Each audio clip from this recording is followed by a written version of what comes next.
Okay, example 8. Probably the best way to think about a situation like this is the fact that if you have, hmm, there we go. If we have an integral from a to b, in this case it would be 0 to 1 of some function, and it says f's the antiderivative, so I guess I could call this f prime.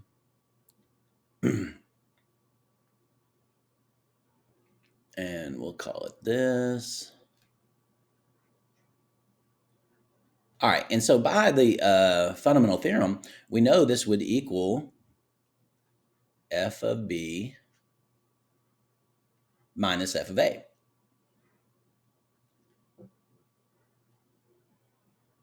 Okay. All right. And likewise, what you could do is you could say, well, I'm going to add f of a to both sides. So I've got f of a. This is like the original function where a y value for the original function. And then I'm going to apply this accumulation of change because this is going to tell you how much that function value is going to change. They call it net change is fine. Total amount of change, and then that would leave you landing at f of b. So what happens is you start off with you got a certain y value, then you apply a change. All right, this change occurs, and then you land at this other point. All right, makes total sense. All right, now, and that's exactly the best way to think about this problem right here. We have an unknown though. we're starting at an unknown, and then we're adding this accumulation of change, and then we end up at 1/3. Okay, so we need to solve that. So if we're going to solve that, then it would have been easier then to just go ahead and subtract that integral.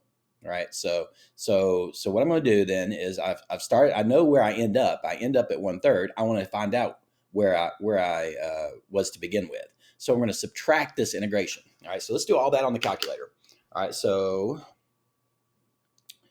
all right, let's clear that out. Let's move this out of the way. All right, so what I'm going to do is I'm going to say, you know what? I was at 1/3. Okay, that's where I landed. All right, and then I want to subtract the integration here from 0 to 1. This is how much it changed, and then we just got to put everything in here. So let's make it look real pretty. Let's go alpha f1 there. Got a fraction up top is going to be cosine x squared. And then on the bottom, we have e to the x. All right. Not something you necessarily want to do by hand. I don't even know how to do it by hand. And this will do it. And this will tell us where we started.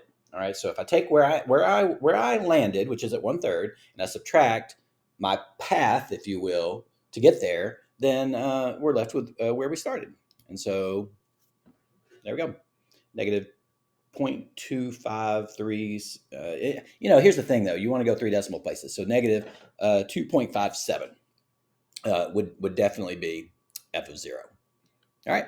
That's it for example 8.